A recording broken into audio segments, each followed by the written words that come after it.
نحمده ونصلي ونسلم على رسوله الكريم أما بعد. From Arbaeen of Imam Nawawi, rahmatullah alayhi, one of the greatest Shafi'i Imam, he has compiled this 40 hadith collection. Now we're doing hadith number 11. So he says, he included this hadith in his book. So, فعن أبي محمد الحسن بن علي بن أبي طالب رضي الله تعالى عن سبط رسول الله صلى الله عليه وسلم وريحانته رضي الله عنهما قال حفظت من رسول الله صلى الله عليه وسلم دع ما يريبك إلى ما لا يريبك. رواه النسائي والترمذي وقال حسن صحيح. So the authority of Abu Muhammad is kunya. See, Abu Muhammad is beautiful name given to Sayyidina Imam Hassan bin Ali, Hassan ibn Ali. Now there's one subtle issue which I just touch upon, calling Sahaba Imam. So Imam Ali, Imam Hassan, Imam Hussein. Now these three are considered Imam by Shia. The Shia, according to their understanding, these Sahaba were the Imam, spiritual Imam, and political Imam. They consider them to be the Imam after Rasulullah sallallahu alaihi wasallam. Some of them believe in 12 Imams, 12 words they are called. Isna Ashari Shia. So they have one after the other. Children of Sayyidina Hussain radiallahu anhu, Imam Zainul Abidin, for example. So they will call them Imam.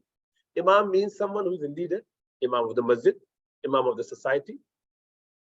So from that angle, Imam of fiqh, Imam of tafsir, not a problem. Imam Bukhari, Imam Abu Hanifa, all fine. Because we have a concept, Ahl Tasannun, the Sunni people have a concept of Imam, which is the master or the leader in that subject, professor, the leading authority on that particular subject. Imam Sibawayh is Imam of Lugha, no problem. Yes? But the problem with Shia's understanding of Imam is different. This is part of their Aqidah. Our Imam is not Aqidah. If you don't say Imam Abu Hanifa, not a problem. You can call him Abu Hanifa only, not a problem. Because he is not as Aqidah Imam. He's just Imam means specialist or the leading specialist, one of the main authority, like Imam Shafi'i, like Imam Ahmad and Imam Malik and others. So to be Imam from us has no special merits, and it is not given to individuals by Allah or Rasulullah sallallahu alaihi wasallam. Unlike Ahl Tashayyu, their imamship is a religious order given to those Imams according to their understanding by Allah subhanahu wa ta'ala. It is like prophethood, you cannot acquire it, it is gifted and given by Allah subhanahu wa ta'ala. So when they call someone Imam, they mean a very high religious, prestigious status. And that imamship is comparable to Prophet, in fact, even higher in certain matters to Prophet. That is why all the Imam that they have, the 12 Imams, they are higher in status to other prophets, according to Shia creed. So with that background, it is very obvious and clear, when we say Imam Hassan or Imam Hussein, we do not mean in that way. Because for them, as I said, this imamship is infallible. They're ma'asoom, like prophets. They cannot make mistakes. They get revelation. They are appointed by Allah subhanahu wa ta'ala. You can't change them. Not accepting them as Imam would take you outside of the fold of Islam. And that is why they charge all the Sahaba, majority of Sahaba, as apostatized after Rasulullah sallallahu alaihi wasallam. Apostates after Rasulullah sallallahu alaihi wasallam, na'udhu billah, because they did not accept Sayyidina Ali to be their leader. It's like, for them, it's kufr. But like, they've just gone outside of the fold. So with that background, calling When we call, obviously we don't mean it, so it's okay. But just to have a difference, it is better to just keep that difference, so as not to confuse the future generation. So we normally call Sayyidina Hassan as we call all the Sahaba, and they were our beloved Sahabas. Sayyidina Hassan and Hussein, they are our masters, our leaders, like all the Sahaba. So they're amazing people.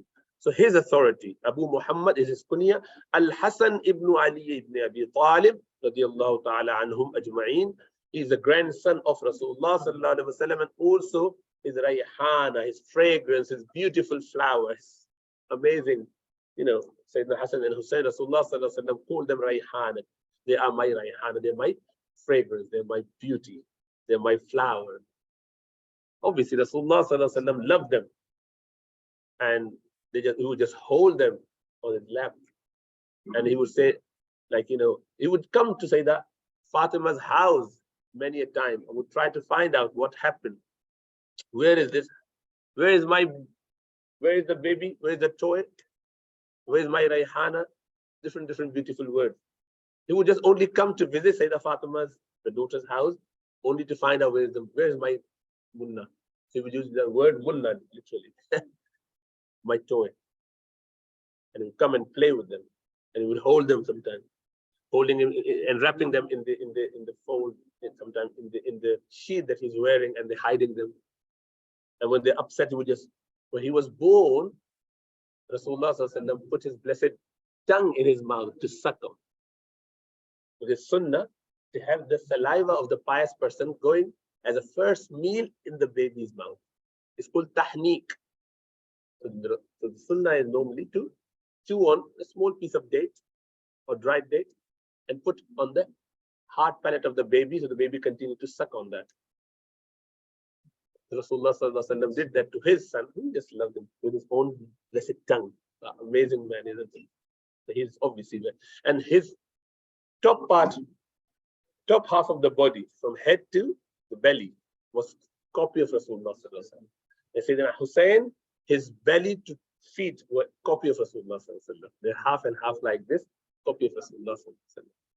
And obviously, Rasulullah sallallahu alaihi wasallam would find comfort in them, and he would just hug them, kiss them. He's praying, and they're on their back. Sometimes Rasulullah sallallahu alaihi wasallam would prolong his sajda for them, and for Umama as well, the daughter of Zainab radhiyallahu ta'ala. So all the grandchildren, obviously, and these were boys. Other was few girls as well, 2 or 3 girls. The boys are boys, obviously.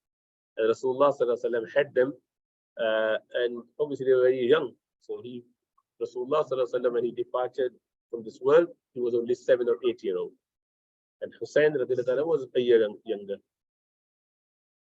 And as I said, Hassan was born 3rd year after Hijrah. Rasulullah sallallahu alaihi wasallam left this world after 10 years, about 7.5 to 8 years. And obviously Hussein radhiyallahu ta'ala is a year younger.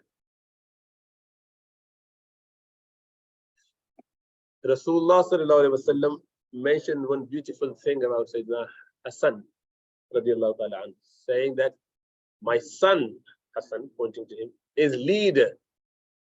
He's only young. He would reconcile between the 2 factions of Muslim fighting, and he did that. And this is what we discussed already. وَإِن طَائِفَتَانِ مِنَ الْمُؤْمِنِينَ اقْتَتَلُوا, when 2 factions of Muslims fight with each other, فَأَصْلِحُوا بَيْنَهُمَا بِالْعَدْلِ, reconcile. فَأَصْلِحُوا بَيْنَهُمَا, reconcile between them. And he did that. He was not into this, like, you know, discussion and fight that went on for some years between Muslims. Sayyidina Ali radhiyallahu ta'ala anhu, when he got martyred, Sayyidina Hassan radhiyallahu ta'ala anhu became Khalifa. He was Khalifa for nearly 5 months, close to 6 months. And that is included in Khilafah, ala minhaj an-nubuwwah, including the 30 years as per the hadith of Rasulullah sallallahu alaihi wasallam, 30 years which were done in exact same fashion as Rasulullah sallallahu alaihi wasallam would rule the world, same way. And after that came Khilafah, which has obviously certain issues, but not 100%, but still Khilafah of Sayyidina Muawiyah and Sayyidina other people after that, Sayyidina Abdullah bin Zubair, for example. But these 30 years, so there was 2.5 years of Sayyidina Abu Bakr Siddiq, 10 years of Sayyidina Umar, nearly 12 years of Sayyidina Uthman, nearly there, and then 4.5 years or so of Sayyidina Ali, and 6 months of Sayyidina, nearly 6 months of Sayyidina Hassan. So together become 30 years. Okay, give and take. So those are the 30 years, the best of the time. So Sayyidina Hassan was there. And when he took charge, so there was a fight going on between Sayyidina Muawiyah radiallahu anhu and Sayyidina Ali radiallahu anhu. And then, so the people took him to battlefield. He came with his army, big army, to battlefield. And they lined up. Sayyidina Muawiyah here and Sayyidina Hassan on the other side. And Sayyidina Hassan went to speak to Sayyidina Muawiyah. And after some time, he came back. He said, "Oh people, if this was the right of Muawiyah, I have given it to him anyway. If it was my right, I have gifted him anyway. Means I have taken bay'ah and I've made him Amir. So I accepted him as my Amir. You all should go and accept him as Amir. Those who want to follow me should go and take bay'ah to Sayyidina Muawiyah." And that ended the fight between Muslims. This is what Rasulullah sallallahu alaihi wasallam mentioned in the hadith, that this leader, this son of mine is the leader. They would reconcile between the two sections of Islam. Amazing man. People loved him so much that they would come and they would say, "Oh, grandson of Rasulullah sallallahu alaihi wasallam, we want to have some relationship with you. And there's only one way. Can you marry my daughter?" Everyone said, "Can you marry my, even for a short while, so that we get connected to you?" Amazing man. It was very pious. And Sayyidina Muawiyah radiallahu anhu has, taken him very high status, giving him a lot of, stipend. He was just given a, very much respect in the society because he was of that caliber and level, mashallah. And then, unfortunately, he was poisoned, according to narrations. He was poisoned. But there's many, many concocted narration about, oh, who did that and he did that. And that's all wrong, but you can't verify that very clearly. But he perhaps was poisoned. But Allah knows by who. Few times, because this is what the doctors of the time said, that his mi'dah, his liver and his stomach has got some poison in it. So slowly and slowly. So he saved and survived few, but finally he actually got shaheed based on that. So Allah subhanahu wa ta'ala. So as Shaykh Abdul Aziz Muhaddith Dehlawi, he then reconciled by saying that he had to be shaheed. Why? Because he was half of Rasulullah sallallahu alaihi wasallam's resemblance, and Hussein of half of. They both needed to be shaheed, so as to give Rasulullah sallallahu alaihi wasallam the status of a shaheed's father. Rasulullah sallallahu alaihi wasallam could not have been shaheed himself. Why? Because if people could, kill him, if people could, that's Allah's promise gone obviously out. Allah says, كَتَبَ اللَّهُ لَأَغْلِبَنَّ أَنَا وَرُسُلِي. I have written, Allah said, I have written that me would always be overwhelming, and my prophets. No one would be able to subdue them. وَاللَّهُ يَعْصِمُكَ مِنَ النَّاسِ. Allah has protected you, O Muhammad sallallahu alaihi wasallam, from people. Rasulullah sallallahu alaihi wasallam couldn't have been killed by anyone. That was his status. It was against his status to be killed. But shaheed is the highest state. You have to have that as a. So Rasulullah sallallahu alaihi wasallam said, on that day, I would want to be martyred in the path of Allah. Summa uhiya, summa uqtal, summa uhiya, summa. I want to be killed and then resurrected, and killed and resurrected, and killed and several times he said that. Sallallahu alaihi wasallam. So his wish was then fulfilled by his children, 2 sons, grandsons, and so half and half. So they completed that for Rasulullah sallallahu alaihi wasallam to be called the father of those 2 martyred people, one of the best people of the time. Anyway, so yes, so he was one of the amazing. He narrated 13 hadiths from Rasulullah sallallahu alaihi wasallam. He was very young, obviously, but a young person can narrate if they're about 5, 7 the age that they can understand and relate it. So he did that. And he said, I memorized it from Rasulullah. He was 46 only when he passed as a shaheed. That he is in Baqiyah, okay, in Medina. And the hadith is this: leave that which makes you doubt for that which does not make you doubt. Go for the safest opinion, not the easiest opinion, not the cheapest opinion, not the one that appeals your heart. Remember, this is called wara, and this is the third station. Imam Ibn Juzay al-Kalbi rahmatullah alayhi, he come up with these 5 stations of faith. The first station, the station of Islam, acceptance of. So, because wiqaya, taqwa, is to erect a shield, a barrier between you and something harmful. The harmful thing being Allah's displeasure, so, or hellfire. So the first one is to erect a barrier by accepting Islam. When you become Muslim, you are already at the station of Islam. First station is already, alhamdulillah, so we are all at the station of Islam. So Allah subhanahu wa ta'ala has already put us on that pedestal. We've got a barrier which would save us from being in hellfire forever. The second is the station of Tawbah. Tawbah means to return back. When you make a mistake, to just come back to Allah subhanahu wa ta'ala. That station is fard on every human being. After becoming a Muslim, to stay away from sin, and if you did it, to repent from it immediately, and before you die in a state of tawbah. Taba yatubu tawbatan means to return back to Allah subhanahu wa ta'ala. The third is the wara, to even stay away from the doubtful matter, the stuff that may be haram, may be halal. And this has already been covered in hadith number 6 of Imam Nawawi. So he said, halal is clear, haram is clear. In between are many matters which are doubtful. So those who have saved themselves and stay away from those doubtful matters, they've saved their faith, their ilm, their honor, and their life is sorted. And then Rasulullah sallallahu alaihi wasallam has given an example. It's like the animal who are grazed with a boundary, they are saved. If you do not have a boundary and they go and just carry on the pasture, they would come close to the hima of the king. They would just go out of that. They are not aware of the boundaries if there's no boundary made. So don't let them graze near the boundaries, because they are bound to move out of that boundary if there was no boundary there. So haram is clear and halal is clear.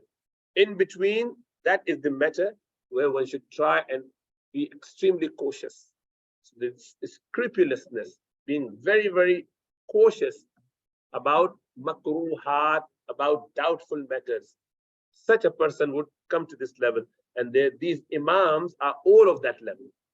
Imams achieved all of that level, all of them. And there many went on to the next level of zuhud. And obviously, mushahada is for special, and the elect of the elect, the elites of the elites, obviously for prophets. And the siddiqun. Okay. But we should aim, well, tawbah is fard upon us. We should aim for wara to a degree. This is what we would suggest the people, we should, for myself obviously, and for you all, us, everyone. We should definitely continue with tawbah. That's fard. We have to do that all the time. But the aspiration should be, we're not at that level, can't be, but we have to be. This is our aim, to be at the level of wara. Wara is leaving everything which is doubtful. Nothing, maybe it's okay, let's just try. Nothing of that sort should go. So the wise men would say, complete piety left. So complete piety is to leave some, it's not translated.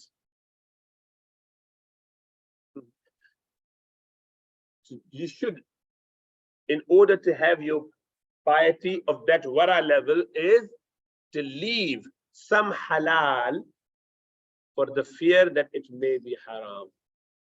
If there was a doubt about it being haram, that's wrongly translated. Should be leave, is to leave some of the halal for the fear that it may be haram.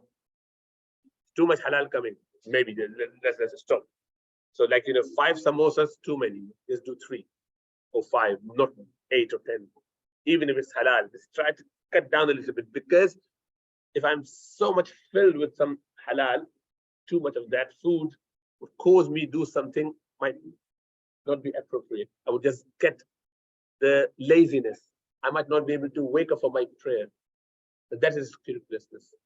Halal to have 10 samosas, but that might cause me little harm, spiritually maybe. So stay away from it. So I could do with 6 hours sleep, so don't go for 10 hours. So you need maybe extra half an hour, 45. Slowly build up, but not going crazy about halal. It's all okay, so let's just go for it.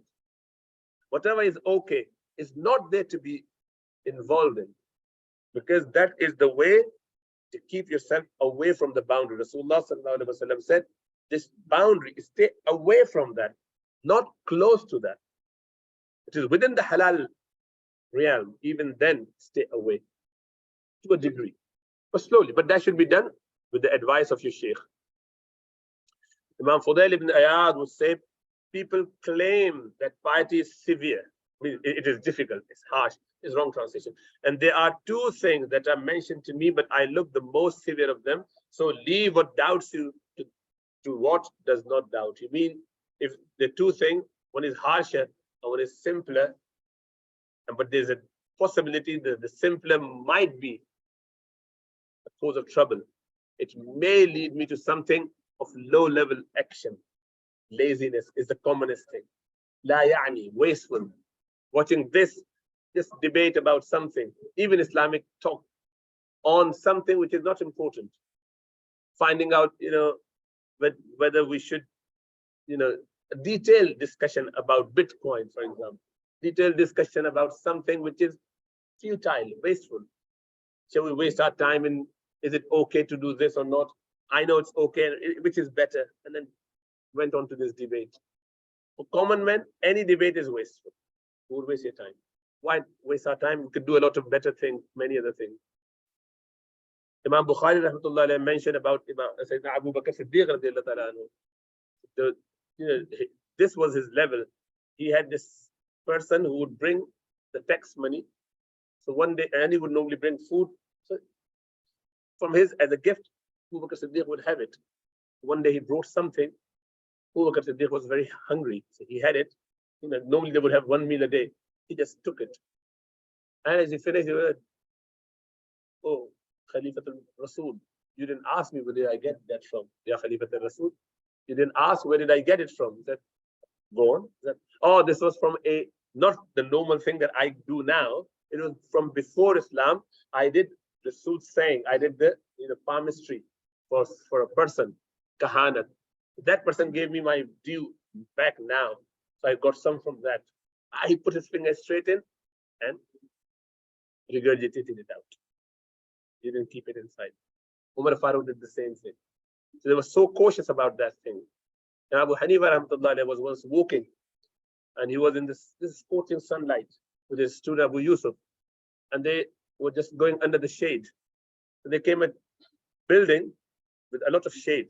So Imam wore off that shade, wouldn't go under the shade, straight under the sun.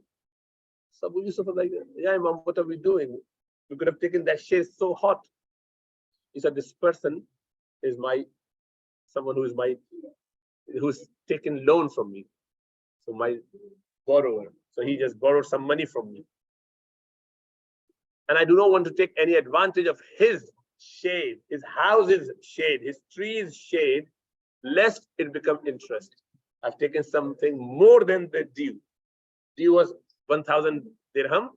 That shade is extra on top of that. I would rather walk. That's too much. I know it's too much, but I'm saying that this is that level that they would have done. And I'm not demanding that.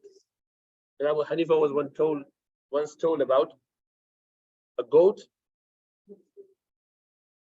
whose meat was being sold in the society, and that was stolen from this different village.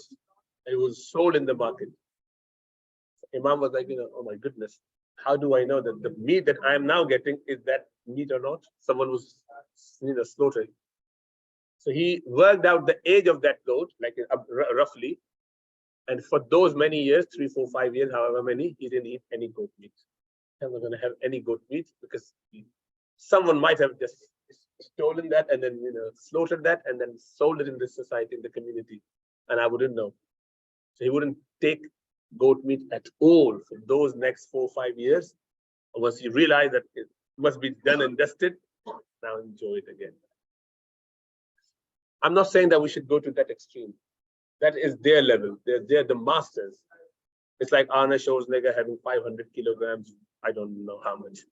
For us, there has to be something though. At least have that as an aspiration.